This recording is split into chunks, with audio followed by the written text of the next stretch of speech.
Ende nuk dihet sakt kamata e Huaz që do të merret nga Mbretëria e Bashkuar përderisa nuk ka një projekt konkret, thot ministra e Financave Gordana Koçovska. Ajo shton se huamarrja prej 6 miliardë eurove ka një afat kohor prej 10 vitesh. Shton se paratë do të tërhiqen her pas here kur një projekt kapital do të jetë i gatshëm për financim, për të cilin qeveria e Britanisë së Madhe do të garantojë se Maqedonia e Veriut do t'i kthejë në kohë paratë bankave komerciale britanike.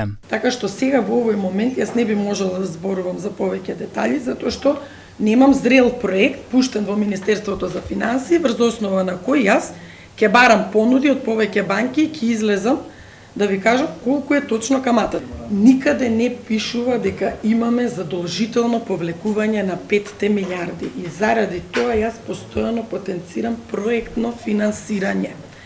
Во проектно финансирање вие имате најпрен зрел проект. Përderisa sot në Londër u firmos vetëm memorandumi i bashkëpunimit ndërmjet dy qeverive. Nga Oda Ekonomike thonë se këto projekte do të marrin pjesë dhe kompanitë vendore për zbatimin e ndërtimeve të objekteve.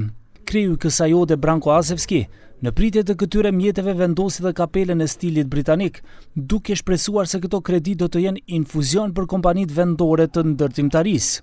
Ai tha se sa më shumë që këto projekte fitohen nga kompanitë vendore, para do të ngelen në ekonominë tonë. Ќе бидеме задоволни нашите компании да добијат работа, а дали ќе биде 70 или 65 или 55 од работите, тоа што ќе го сработат да го изработат квалитетно и да имаат можност да конкурираат и на други проекти надвор од Македонија. Ние сметаме дека градежниот сектор во Македонија, особено во делот на нискоградбата, во изминатиот период беше некако ставен по страна на тендерите што беа во изминатиот период. Нашите компании, освен како подизведувачи, не добија некој значаен проект. Deri më tani është bërë e ditur se me këtë huamarrje do të financohet segmenti i tretë i korridorit të hekur 8, pikërisht e Kurudha drejt Bullgarisë, Spitali i Shtipit dhe Spitali i Kërçovës. Pritet që edhe qendra e re klinike universitare Nën Tereza në Shkup të projektohet në bazë të këtyre financave.